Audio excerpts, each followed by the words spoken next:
방송인, 강사, 상담 전문가 등 다양한 달란트의 소유자 권영찬 집사.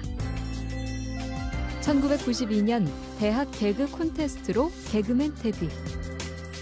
승승장구하던 시절 닥친 3번의 죽을 고비. 인공수정 끝에 얻은 아들까지 무엇 하나 쉽지 않았던 삶. 곤하고 슬픈 죄인에서 주안의 평안과 기쁨을 얻은 권영찬 집사의 신앙 고백이 지금 시작됩니다.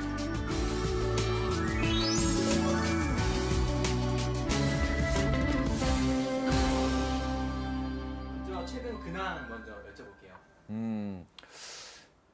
최근에는 좀 많이 바쁜 것 같아요. 제가 월 한 3-4개 프로그램의 MC나 게스트를 맡고 있고요.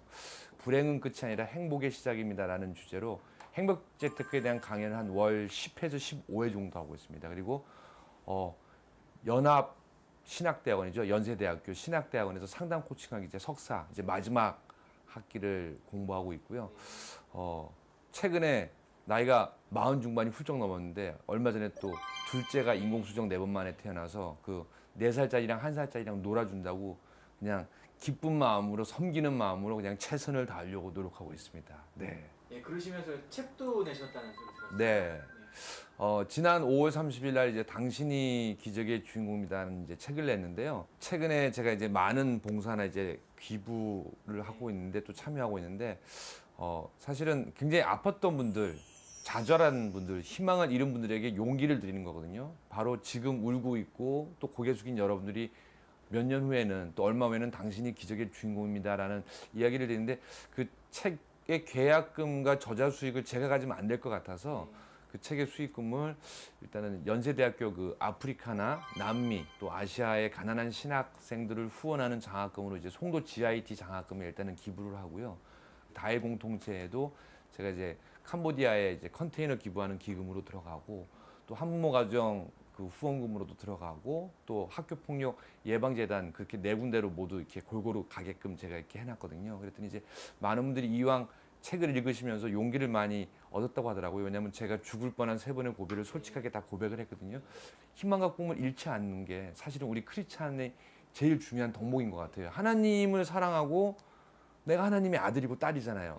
그런데 내가 좌절할 필요가 없는 게 사실은 든든하게 뒤에서 하나님이란 분이 똑 하고 버텨주시면 사실은 아무리 힘들어도 그건 힘든 게 아니라 잠시 잠깐이거든요. 최근에 대한민국에서 1000만이 넘는 영화가 가끔 나왔단 말이에요. 근데 그 영화 속의 주인공을 보면요. 꼭 시련이 한두 번이 아니라 한 3-4번씩은 있더라고요. 그런데 정말 내가 성경 안에 그런 주인공처럼 아니면 하나님의 정말 사랑을 받는 아들과 딸이라면은 사실은 그 정도 시련도 기쁘게 감사한 마음으로 받다 보면은 좀 더 큰 사람이 되지 않을까라는 생각을 한번 좀 이렇게 전해드리고 싶습니다.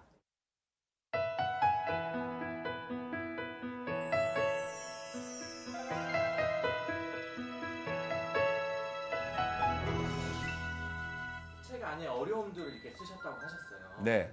네, 그게 어떤 어려움인지 좀 구체적으로 이렇게 좀 설명해 주세요. 정말 부러울 게 없었던 2005년 5월에 요셉과 같은 억울한 일을 당했는데 한 여성이 저와는 아무 상관없는 분인데 3시간 동안 제가 그분을 6번을 폭행했다라고 고소를 했는데 이해가 안 됐어요. 처음에는 왜 저 친구가 그렇게 했지라고 했는데 그게 먼저 언론에 터져서 그러니까 최근에 말하는 뭐 언론의 마녀사냥식으로 이렇게 경찰에서 그걸 좀 유도해서 재판이 진행되다 보니까 저는 아무 죄도 안 지었고 아무 행동도 안 했는데 어느 날 구속이 됐어요. 그때 많은 사람들이 저를 무시하고 버렸는데 그때 누구와 만나게 됐냐면 하나님과의 1대1 대면을 하게 된 계기가 되었거든요. 정말 2년 만에 무죄를 받고 근데 무죄를 받았는데 아무도 보지 않았어요. 그래도 감사하게도 큰 축복을 받았어요. 저희 권사님들, 장로님들, 집사님들이 기도를 많이 해줘서 2년 만에 또 공중파를 비롯한 4개 프로의 MC가 된 거예요. 그 전북의 한 영화 세트장에서 사다리를 타고 왼쪽 발을 아래로 있고 오른쪽 발을 이렇게 위에 놓고 그 좀 짝다리 자세로 시청자 여러분 새해 복 많이 받으세요. 이 한마디만 하면 끝났었거든요. 그게 3초였는데 시청자 여러분 새해 복 했는데 갑자기 사람이 사라진 거예요. 카메라에서. 근데 그 세트장이 와르르르르 무너지면서 공중에 저는 잠깐 한 0.1초 동안 붕 떠 있다가 뚝 떨어졌는데 왼쪽 뒤꿈치가 27조각이 났고 그 여파로 이제 3번 척추뼈가 부러졌죠. 근데 6개월 동안에 병원에 온몸에 기부스를 하고 누워 있는데 하나님이 영찬아, 이왕이면은 네가 물론 심하게 다쳤지만서도 네가 뇌진탕을 한다는 게 얼마나 큰 거니. 그리고 이 정도만 한 것도 얼마나 큰 감사이라는 그런 감사함이 들더라고요. 하나님 병원에 6개월 동안 있게 3, 4번 척추뼈, 뒤꿈치 27조각 나게 해주셔서 감사합니다. 그 감사함이 생기더라고요. 근데 또 그 사이에 좀 더 힘들었던 거는 제가 재테크를 잘해요. 한 번은 기업 인수합병회까지 제 친한 선배가 유명한 선배가 이렇게 자리를 아주 같이 하게 됐어요. 근데 제 전 재산이 아파트 담보 대출까지 포함한 12억과 지인들의 18억을 포함했는데 6개월 만에 그 회사가 퇴출당했어요. 알고 봤더니 훌륭한 회사인데 명동 사채를 빌려서 그 회사 인수합병하는데 자금이 들어갔더라고요. 그래서 결국은 6개월 만에 퇴출당하면서 정말 힘들었어요. 그때는 많은 사람들이 손가락질하고 그랬을 때도 참았는데 사실은 어찌 보면 저한테 경제적인 여유가 있었기 때문에 참았었던 것도 있었던 것 같아요. 그런데 그걸 다 뺏겨 보니까 정말 사람들이 등을 돌리는데 무섭게 등을 돌리더라고요. 그리고 정말 돈이 중요하면서도 다 필요 없구나라는 거. 그러니까 왜 솔로몬이 그러잖아요. 헛되도다 얘기를 하는데 이 세상에 참 진실이 뭔지를 물론 돈 소중하죠. 근데 그게 있었다가 다 날려보니까 사람들이 등을 돌리는 거 보고 이게 진실이 아닌구나를 느꼈어요. 그래서 세 번째 하나님한테 감사함이 쫄딱 망하게 해주셔서 감사합니다. 근데 지금도 위험한 일이나 가끔은 천만한 일이 저한테 많이 생겨요. 그런데 그 세 번의 죽을 고비를 통해서 이거는 두려워할 거 아니라 내가 이겨내고 극복하면은 좀 더 큰 그릇을 하나님이 만들어 준다는 그런 믿음의 철학이 생겼거든요. 그래서 제가 그 책과 오늘도 방송에서 말하고 싶은 거는 또 전하고 싶은 내용은 뭐냐면요. 혹시 지금 여러분들이 힘든 순간이 있고 위기의 순간이 있다면은 좀 더 바보 같은 말일 수도 있는데 그거는 하나님의 축복을 받기 위한 전 과정이라고 생각하시면 좀 더 쉽게 이겨내지 않을까라는 생각을 해봅니다. 네. 사실 그런 상황 속에서 그렇게 감사함으로 얘기를 하시니까 네. 저는 하나님 원망했을 텐데 정말 큰 선물을 주신 것 같아요. 근데 때가 있는 것 같아요. 너무 힘들죠. 그러니까 지금도 제가 상담을 공부하고 전문 상담가가 된 이유 중에 하나가 뭐냐면은 벌써 10년이 지났는데도 트라우마가 심각해요. 그러니까 어떤 심각하냐면은 제가 아이를 안고 가다가 누군가 제 아이와 저를 누군가 때리고 도망가는 꿈을 꾸거든요. 근데 그게 뭐냐면 피해망상증이에요.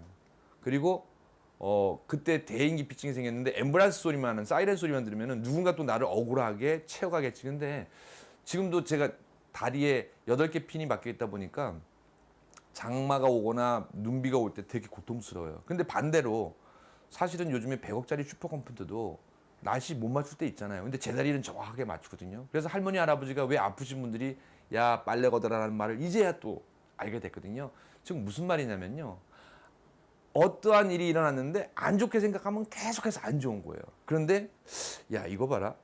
성경 속에 누구 보니까 요셉을 보니까 야곱을 보니까 사실 우리가 성령으로 이루어졌지만 우리가 희망을 보는 게 하나님에 대한 두려움과 또는 경외. 근데 또 그 안에는 사랑의 하나님도 있고 용서의 하나님도 있거든요. 이 방송을 보시는 분들 중에 매일매일 웃는 분만 있는 건 아니잖아요. 근데 그분들에게 제가 감히 말씀드리는데 정말 고난과 시련은요 내 욕심에서 생겼지만서도 그 시련도 하나님은 달게 만드시는 하나님이시고 축복을 주시는 하나님을 믿으시고 하면은요 웃을 수밖에 없다는 얘기죠. 네.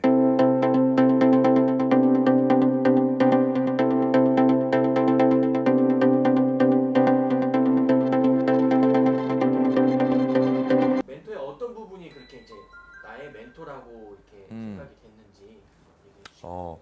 저한테 좀 멘토분이 많아요. 제가 이렇게 봉사하게끔 보여준 최일도 목사님, 또 제가 지금 이제 전문 상담가로서 알 수 있겠던 뭐 권수영 교수님, 뭐 정석한 학자님, 유영민 교수님 많은 분들이 있는데 그분은 저한테 독특해요. 왜?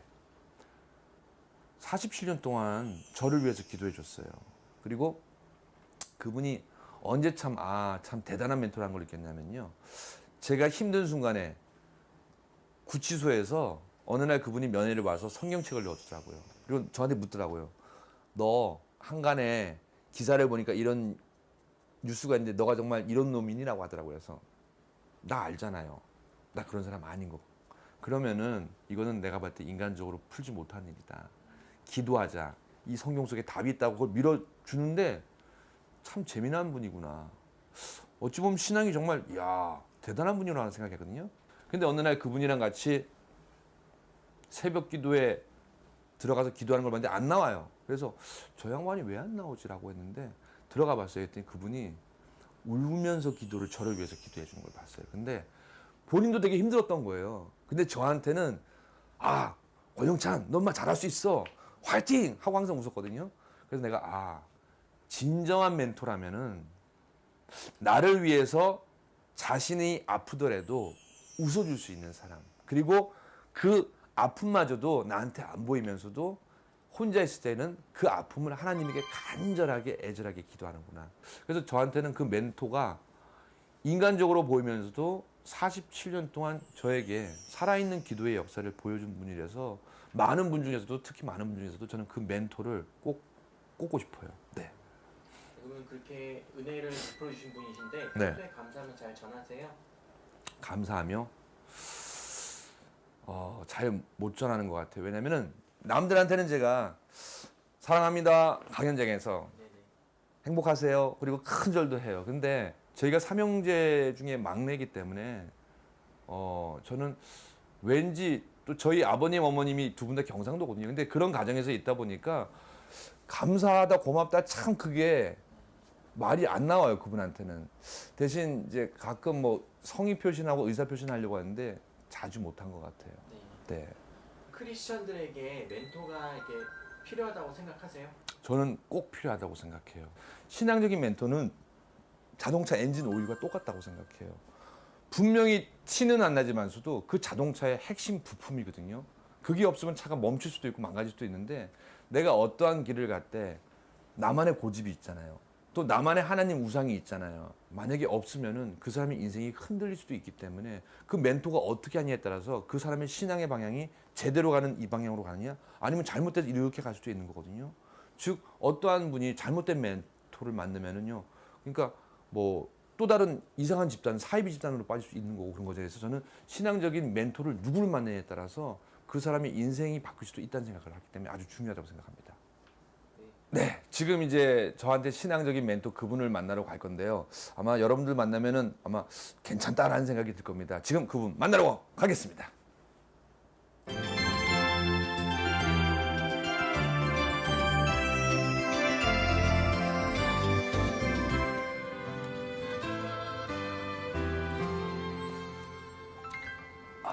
아유, 저기서 기도하고 계시는구나. 권사님 안녕하세요.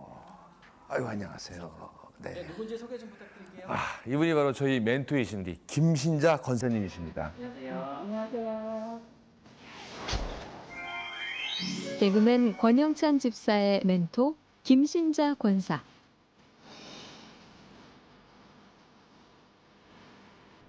권영찬 집사의 육신의 어머니이자 기도의 어머니인 김신자 권사는 세 아들을 믿음의 자녀로 키워냈다. 하나님의 딸임이 최고의 축복인 줄 아는 신실한 믿음의 소유자. 세상 어떤 고난도 믿음으로 이겨내는 김신자 권사의 신앙 고백이 이어집니다. 아드님이 멘토로 꼽으셨어요. 기분이 어떠세요? 기분이요? 정말 제가 아무것도 모르는데요. 어깨가 무겁습니다. 그래서 이제 앞으로는 더 영찬이를 위해서 열심히 기도하고 노력하면서 노력하겠습니다. 지금도 원래 다른 방송은 많이 하셨는데 CBS다 보니까 본인이 굉장히 막 부담을 가면서요. 난 목사님처럼 잘해야 되는데 그러지 말고 편안하게 하시면 됩니다. 그냥 평상시에 나한테 가르침을 줬던 것처럼 편안하게 하세요. 네. 이 곳이 좀 의미가 있는 곳이라고 들었어요. 이게 어떤 곳인지 설명 좀 부탁드릴게요. 예, 제가 이제 영찬이 오산에 살면서 이제 영찬이 집에 와야 되거든요. 그래서 영찬이 집에 처음에 와가지고 이렇게 교회를 찾았어요. 새벽에 나가서 기도를 해야 되는데 교회가 어디 있을까 하고 찾아봤는데 또 다른 사람들이 저쪽에도 가면 교회가 있다고 이제 가르쳐 주더라고요. 그랬는데 내가 이렇게 와 보니까 이 늘 푸른 교회가 있어요. 그래서 이제 여기서 기도해도 되겠구나 하고서 제가 이제 새벽에 와서 날마다 와서 기도를 했습니다. 좀 더 그래서, 이제 얘기를 드리면요. 제가 그때 2005년 재판을 겪으면서 저한테 새벽 기도를 나가자라고 했는데 당시에 제가 불면증에 시달려서 한 새벽 2시, 3시, 4시 돼야지 겨우겨우 잠들었어요. 근데 보통 새벽 기도가 5시부터 시작이잖아요. 근데 도저히 일어나질 못했어요. 근데 매번 약속을 어겨서 너무나 미안하고 죄송스러운 마음이 있는데 왜냐면 그때 엄마 부탁이 새벽 기도 나가서 기도하자는 거였거든요. 근데 새벽 기도를 나가려고 딱 눈을 떴는데 엄마가 없어요. 시간은 보니까 이미 6시를 넘었더라고요. 근데 집에서 기다리더라고 안 오서 너무 미안한 마음에 그냥 집 앞에 교회니까 마중이라도 나가자 해서 교회 앞에서 서성거리고 있었는데 그때는 이런 모습이 아니었어요. 그때는 성전 건축하고 있어서 공토에 이렇게 천막을 친 천막교회였거든요.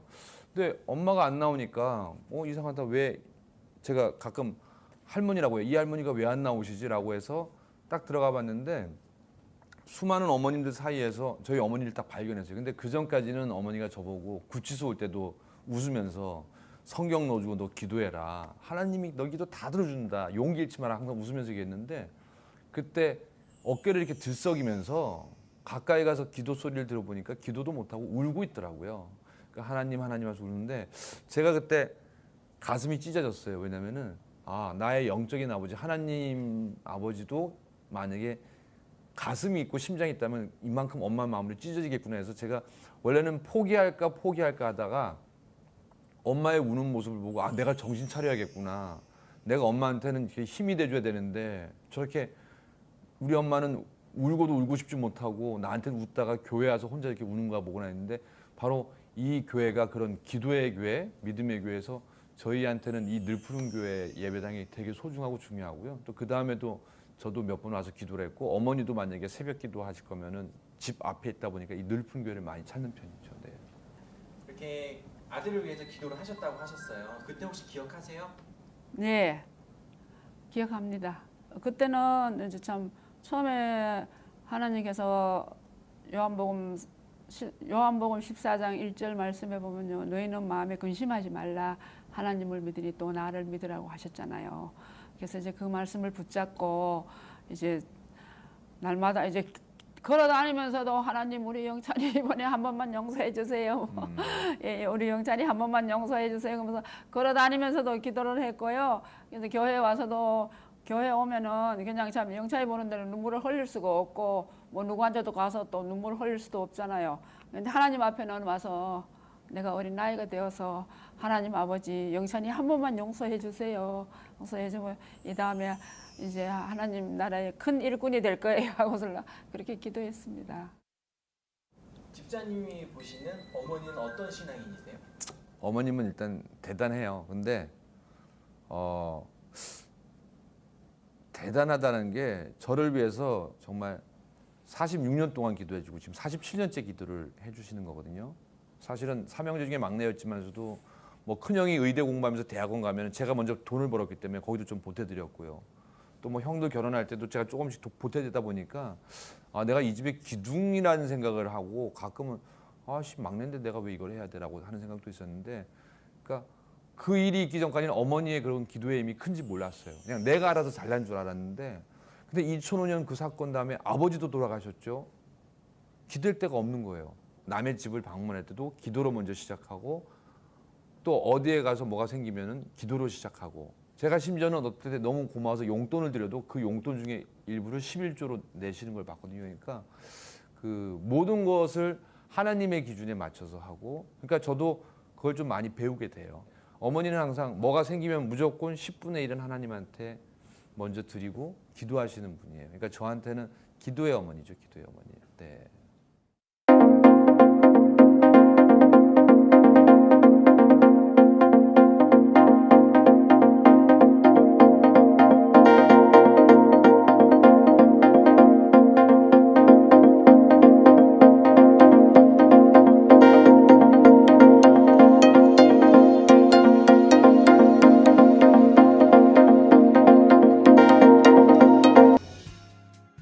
어머니는 신앙생활 언제부터 시작하셨어요? 예. 저는요, 저희 어머님, 아버님 다 교회 다니시고 좀 모태 신앙이거든요. 저는 교회는 이제 저 시골 교회예요. 우리 교회가 이제 100년 경북공화. 역사예요. 100년 역사를 가진 교회였어요. 자랐고요. 그리고 이제 거기서 이제 저희 어머님하고 이제 주일날마다 가서 청소하고 또 먼 데서 오는 그 시골에는 한 10리 넘는 데서 한 4km 넘는 데서 다 교회 오시거든요. 그게 그날 왔다가 또 정심을 해드려야 되잖아요.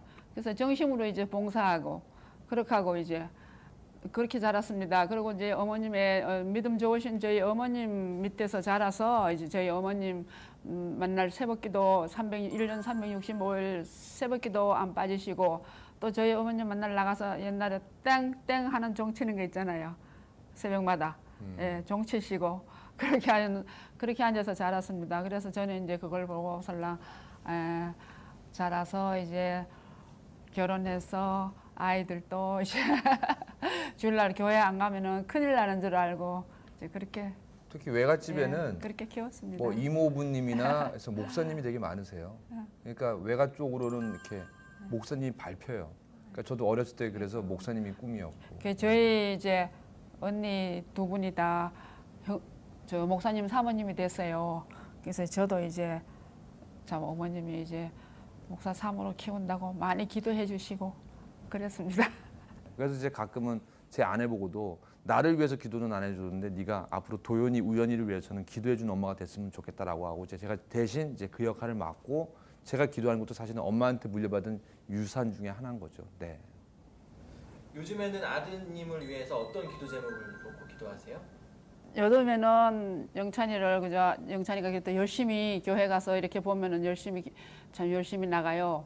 그래서 이제 소망교회 같은 데서 그래도 성가대도 하고 그리고 이제 제가 이렇게 따라가 보니까네 살짝 봤더니 영찬이가 그리고 현금을 하는데 현금을 많이 하더라고요. 그래서 많이 해서 또 영찬이가 믿음이 많이 자랐구나.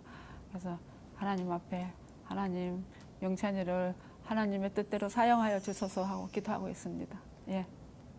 인공수정을 통해서 첫째, 둘째를 낳았잖아요. 그러니까 아들을 키우면서 제 마음대로 안 되더라고요. 근데 어렸을 적에 엄마가 저한테 항상 했던 얘기가 있거든요. 너 나중에 결혼해서 장가 가서 너 같은 놈 똑같은 놈 나오면은 너 후회할 거라고 했는데 그게 기억에 남아요. 왜냐면은 저희 아들이 저처럼 똑같이 말 안 듣고 그렇거든요. 그럼 제가 그러죠. 너 나중에 결혼해서 똑같이. 근데 저는 뭐가 있냐면은 아이한테 다른 모습보다도 제가 교회 가서 찬양하는 모습. 아까 그리고 한부모 가정 갈 때도 그런 교회에서 하는 행사할 때도 아내와 아이를 안고 가거든요.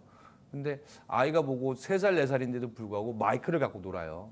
그리고 그 찬양하는 걸 막 따라해요. 그런 걸 보고 내가 아이한테 어떤 걸 보여주면은 아이가 그걸 보고 그대로 따라하겠구나를 느끼니까 저는 어머니를 보면서도 내가 과연 우리 엄마처럼 내 자식이 그런 억울하거나 어려운 일 있을 때 내가 옆에서 이렇게 정말 믿음의 반석처럼 기도를 해줄 수 있을까? 그건 사실은 좀 의문이거든요. 그래서 좀 그렇게 되려고 좀 노력하는 편이죠. 네. 그리고 반대로 집사님은 권사님을 위해 어떤 기도 제목을 놓고 기도하세요? 저는 항상 기도를 할 때 저희 어머니가 섭섭할 수도 있어요. 근데 뭐냐면은 사실은 죽고 사는 게 내가 건강하게 운동한다고 되는 게 아니라 때가 되면 하나님이 부르시더라고요. 근데 저는 이왕이면 그래요. 하나님, 이왕이면 저희 어머니 저로 인해서 너무 마음고생을 많이 했으니까 이왕이면 아버지 목까지 좀 오래오래 살게 해주십시오. 어머니가 정말 건강하게 대신 제가 저희 어머니 보고 너무 오래 살면 안 돼. 그거 못 쓰는 거야 라고 하고 내가 120살까지만 살아 농담으로 그러거든요. 그러니까 어머님이 좀 우리 곁에 오래오래 사시면서 제 아들한테도 그러니까 손자가 되겠죠. 손자한테도 기도해 주는 어머니 역할을 좀 할머니를 보여줬으면 좋겠어요. 그리고 돌아가시기 그 전까지 교회에서 정말 열심히 봉사하다가 하나님 곁에 가면은 좀 행복하지 않을까 해서 저는 최근에 그런 기도를 많이 드리고 있습니다. 네.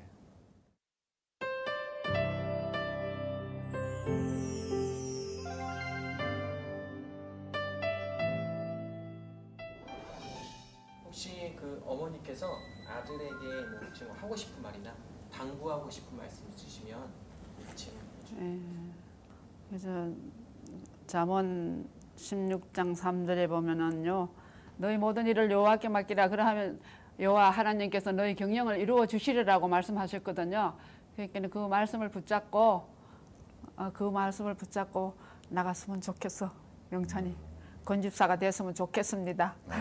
저는 저희 어머니가 이제는 좀 편안한 마음으로 이왕이면은 천국 가시기 전에 세상 구경 좀 많이 하고 어머님 그래요. 제가 같이 여행 가자고 하면 안 가요. 왜냐면 아들 돈 들어간다고 해서. 그래서 그런 거 신경 쓰지 말고 지금 열심히 벌고 봉사도 많이 하는데 제가 엄마한테 가끔 이래요.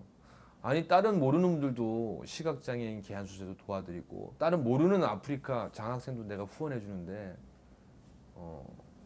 저는 엄마가 좀 많이 행복했으면 좋겠어요. 그만큼 제가 큰 죄를 많이 졌기 때문에. 그래서 엄마한테 너무 고맙고.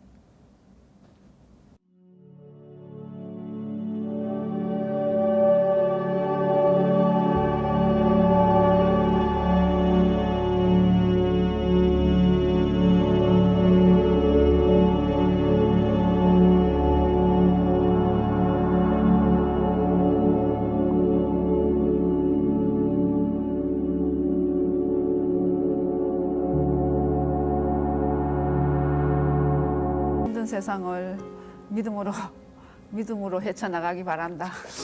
가끔은 그래요. 아버지 그때 제 재판 끝나고 아버지 산소에 갔었는데 여보 참 헛된 것 같아요. 그냥 우리 영찬이 하나님 안에서 행복하게 살았으면 좋겠으라고 하는데 맞아요. 헛된 것 같아요. 근데 그 헛됨 속에서도 하나님의 사랑을 어머니가 저한테 보여줬거든요. 그래서 참 엄마한테는 미안해요. 저도 엄마의 그런 걸 배워서 항상 웃으려고 노력해요. 많이 웃어요. 근데